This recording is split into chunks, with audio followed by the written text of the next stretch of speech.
तुम्हाला सांगतो पूर्ण देशामध्ये इतक्या छोट्या गावामध्ये 1200 बेडच्या हॉस्पिटल तुम्हाला देशामध्ये सापडणार नाही.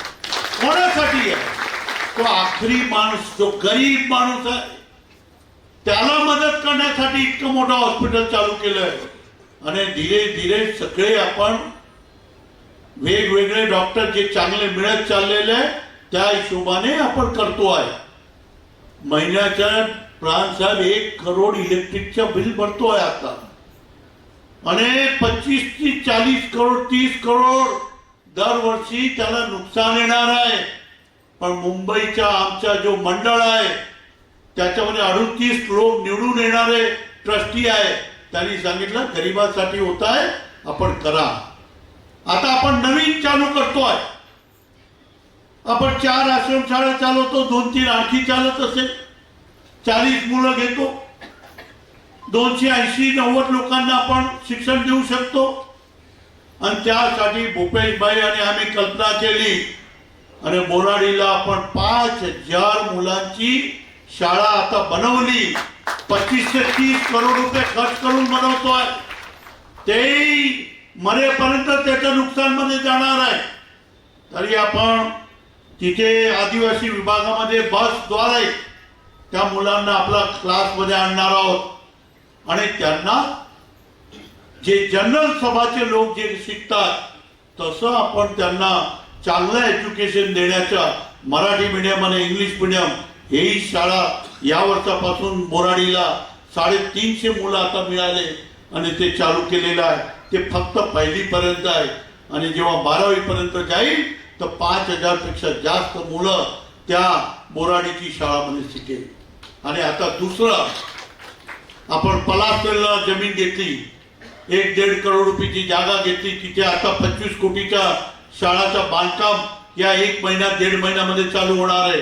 आणि सुळ्यामध्ये साहेबाच्या जिथे गाव आहे त्याच्या हायवेवर नटवाड्याला आपण परत तिथेही जागा घेतलेली आहे. आदिवासी समाजाचे 3 मोठे जे भक्त हे आहे ईश्वर मानतात त्यांचे पुतळे उभारणार आहे. आणि तिथे त्यांच्याही जबरदस्त मोठा एक कार्यालय वगैरे उभं करणार आहे. आणि त्याच्याबरोबर 7-8 एकर मध्ये तिथेही शाळा उभा करतोय आणि तिथेही 5000 मुलं शिकवणार आहे.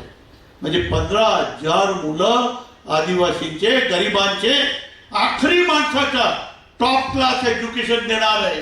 आणि त्यांना 10% रिझर्वेशन आहे. त्याच्याशिवाय शिकलेले मुलं असले तर त्याच्यामध्ये काम करण्याची विचारधारा वेगळी असते. आणि ते करण्यासाठी आपण रात्र प्रयत्न करतोय. मी राहील या नाही राहील, पण या तालुक्याचा आखरी माणूस हा गरिबीमधून मुक्त व्हायला पाहिजे, हा माझी इच्छा.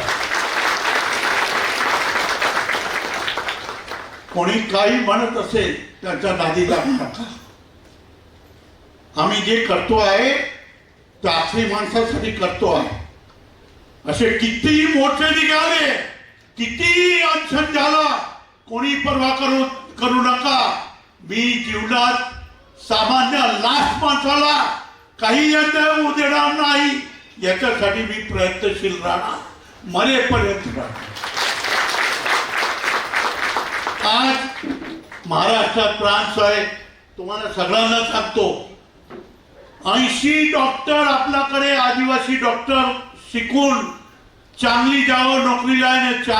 30-40 इथे आलेले आहे. आणि तुम्हाला सगळ्यांना जनरल लोकांना सांगतो की पहिले 5 जे डॉक्टर आहेत जे सगळ्यापेक्षा जास्त कमवतात ते आदिवासी डॉक्टर आहेत शिरपूरला. कारण ते KEM मध्ये 50 वर्ष 20 वर्ष शिकून आले आणि त्यामुळे त्यांना सगळी माहिती आहे. काय दवा द्यायची, काय करायचं ते त्यांना माहिती आहे. आणि त्यामुळे आपला जनरलचा मुलगा असला 2 महिने MBBS झाला का आपण इथे त्याचा दवाखाना काढतो. पण त्याच्यापेक्षा 15-20 वर्ष त्यांनी 4-4 हजार जिथे दर्दी येतात तिथलं त्यांनी शिकून 15-15 वर्ष काम करून इथे आलेले आहे. आणि त्यामुळे त्यांच्या सगळ्यापेक्षा जास्त इथे दवाखाने चालतात. त्यामुळे आता यावर्षी शिरपूर 60 मधून 10 मुलं आदिवासींच्या, ज्यांच्यावर आम्ही 8वी पासून, काही लोकांना माहीत नसेल, 8वी पासून आपण त्याचा हे घेऊन परीक्षा घेऊन आदिवासी मुलांना 8वी पासून त्याला कपडे, मोजे, बूट, खाणं पिणं, राहणं आणि एज्युकेशन दरवर्षी 5 करोड रुपये आम्ही खर्च करतो त्यांच्यावर. आणि त्यांना चांगलं एज्युकेशन 45 मुलांना त्यांना आणि 20 मुलं ओपनचे आणि 10 मुलं शेड्यूल कास्ट असे लोकांना आपण प्रवेश देतो आणि त्यांच्या जीवन बनवण्याचा प्रयत्न चालू आहे. आणि यावर्षी त्याच्यामधून 10 मुलं आदिवासींचे आपले याच्यामध्ये डॉक्टरी करायला चालले आणि दुसरे 17 मुलं ओपनचे हेही डॉक्टर यावर्षी होणार आहे, म्हणजे ते जाणार आहे. तर हे सर्व करताना सामान्य माणूस आणि आखरी माणूस हा आमच्या नजरच्या समोर आहे. अरे सरकार येतील जातील, पण शिरपूरमध्ये सामान्य लास्ट माणसासाठी आपण काम करत राहू, झटत राहू. आणि असं नाही की मी गेलो तर संपलं, माझ्या पुढची पिढी बी तसंच काम करणार आहे. तुम्ही असा विचार करू नका अमरीशभाई गेले म्हणजे काय. अरे अमरीशभाई जाईल, त्याचे मुलं बाळ हे सगळे आपलीच सेवा करतील.